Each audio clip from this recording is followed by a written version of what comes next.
Welcome to Emmy world channel friends. ఈరోజు spring onions egg fry చేసుకుందాం friends. Oil 2 table spoons వేసుకోవాలి. Oil వేడెక్కిన తర్వాత ఆవాలు 1/2 స్పూన్ వేసుకోవాలి. ఆనియన్ ఒకటి కట్ చేసుకొని వేసుకోవాలి. కరివేపాకు కొన్ని రెబ్బలు వేసుకోవాలి. పచ్చిమిర్చి సన్నగా కట్ చేసుకొని ఒక 2 వేసుకోవాలి. స్ప్రింగ్ ఆనియన్స్ వేసి కలుపుకోవాలి 1 మినిట్. స్ప్రింగ్ ఆనియన్స్ బాగా క్లీన్ చేసుకొని సన్నగా కట్ చేసుకొని వేసుకోవాలి ఫ్రెండ్స్. తర్వాత 1/2 టేబుల్ స్పూన్ సాల్ట్, పసుపు 1/2 టేబుల్ స్పూను, జీలకర్ర పొడి 1/2 టేబుల్ స్పూను, కారం 1/2 టేబుల్ స్పూను వేసుకొని బాగా కలుపుకోవాలి.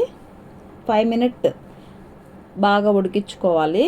మధ్య మధ్యలో కలుపుకుంటూ ఉండాలి. 5 మినిట్స్ తర్వాత 2 ఎగ్స్ కట్ చేసుకొని వేసుకోవాలి. వేసుకొని బాగా మిక్స్ చేసుకోవాలి. మిక్స్ చేసుకుంటూ కలుపుకోవాలి ఒక 2 మినిట్స్ కలుపుకున్న తర్వాత కొంచెం కొత్తిమీర వేసుకోవాలి ఫ్రెండ్స్. బాగా మిక్స్ చేసుకోవాలి. ఫస్ట్ బాగా ఫ్రై అయిన తర్వాత కొత్తిమీర వేసుకుంటే బాగుంటుంది.